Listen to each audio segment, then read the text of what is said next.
নমস্কার বন্ধুরা, আমি অরিন্দিতা আপনাদের সকলকে স্বাগত জানাচ্ছি। আজকে আমি দুটো সিদ্ধ ডিম দিয়ে দারুণ মজাদার একটা মুচমুচে নাস্তার রেসিপি আপনাদের সাথে শেয়ার করব। তো প্লিজ বন্ধুরা পুরো ভিডিওটি দেখার অনুরোধ রইল আমি কীভাবে বানাচ্ছি। আজকের রেসিপির জন্য এখানে আমি দুটো ডিম নিয়েছি। ডিমটা আগে থেকে সিদ্ধ করে আর খোসাটা ছাড়িয়ে নিয়েছি। আর এখানে আমি গ্রেটার নিয়েছি, ডিমটা গ্রেট করে নেব। এদিকে দেখুন একটা ডিম কিন্তু আমি গ্রেট করে নিয়েছি, বাকি একটা ডিম আমি এইভাবে গ্রেট করে নেব। এখানে আমি একটা বোল নিয়েছি আর এই বোলের মধ্যে দিয়ে দেবো ম্যাশ করা আলু। এখানে একটা মিডিয়াম সাইজের আলু সিদ্ধ করে ম্যাশ করে নিয়েছি, সেটা এর মধ্যে আমি দিয়ে দিলাম। এবারে এর মধ্যে দিয়ে দেবো 1 চামচ পরিমাণে আদা রসুন পেস্ট, দিয়ে দেবো পেঁয়াজ কুচি। পেঁয়াজ কুচির পরিমাণটা একটু বেশি রাখবেন, তাহলে এই নাস্তাটা খেতে কিন্তু অনেক বেশি ভালো লাগবে। এবারে এর মধ্যে দিয়ে দেবো ধনেপাতা কুচি। এখানে আমি হাফ কাপ ধনেপাতা কুচি নিলাম। এবারে এর মধ্যে দিয়ে দেবো কাঁচা লঙ্কা কুচি, ঝালটা স্বাদ মতো দেবেন। এবারে এর মধ্যে দিয়ে দেবো গ্রেট করা ডিম। এবারে এর মধ্যে দিয়ে দেবো লঙ্কার গুঁড়ো, দিয়ে দেবো সামান্য পরিমাণে হলুদের গুঁড়ো। এবারে এর মধ্যে দিয়ে দেবো গরম মশলা গুঁড়ো। সবশেষে এর মধ্যে দিয়ে দেবো চালের গুঁড়ো। এখানে আমি আলু ব্যবহার করেছি, আলুর মধ্যে যে জলীয় ভাব ওটা কেটে যাবে। আর যখন এই নাস্তাটা ভাজা হবে অনেক বেশি খাস্তা আর মুচমুচে হবে। আপনারা চাইলে বেসন দিয়েও কিন্তু এই নাস্তাটা বানাতে পারেন। এবারে এর মধ্যে দিয়ে দেবো স্বাদ মতো লবণ। এবার এগুলো হাত দিয়ে ভালো করে মাখিয়ে নেব। আর এখানে আমি হাফ কাপ পরিমাণে চালের গুঁড়ো ব্যবহার করেছি। আর এই মিশ্রণের মধ্যে কোনো রকম কিন্তু জল দেওয়া যাবে না, এইভাবে শুকনো শুকনো করে মাখিয়ে নিতে হবে।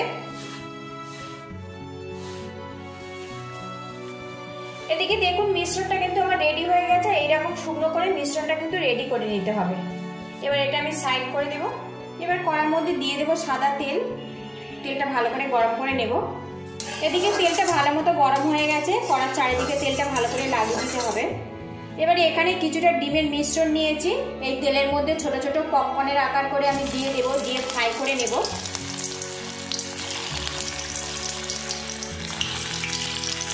খুব বেশি কিন্তু ছোট করবেন না, মিডিয়াম সাইজ করে এগুলো দিতে হবে।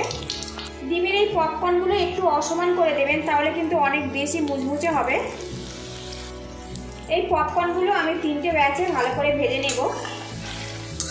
পপকর্নগুলো নিচের পোর্শনটা হয়ে গেলে আলতো করে এগুলো উল্টে পাল্টে দিতে হবে।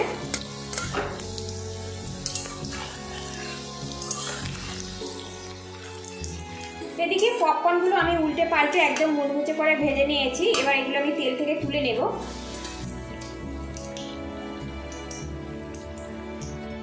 আবারও তেলের মধ্যে পপকর্নগুলো দিয়ে দেব। আর বন্ধুরা, একদম নতুন স্বাদের ডিমের এই রেসিপিটা ভালো লাগলে একটা লাইক দিয়ে দেবেন। আর চ্যানেলে নতুন হয়ে থাকলে চ্যানেলটিকে সাবস্ক্রাইব করার অনুরোধ রইল। এইভাবে সবগুলো পকোড়া আমি ভেজে নেব।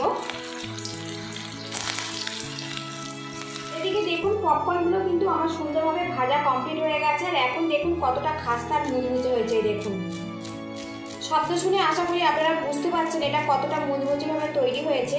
আর আজকের এই রেসিপিটা আমি সসের সাথে ইভিনিং স্ন্যাক্সে পরিবেশন করব। পুরো ভিডিওটি দেখার জন্য আপনাদের অসংখ্য ধন্যবাদ রইল। আপনারা ভালো থাকবেন, সুস্থ থাকবেন। দেখা হবে নেক্সট ভিডিওতে।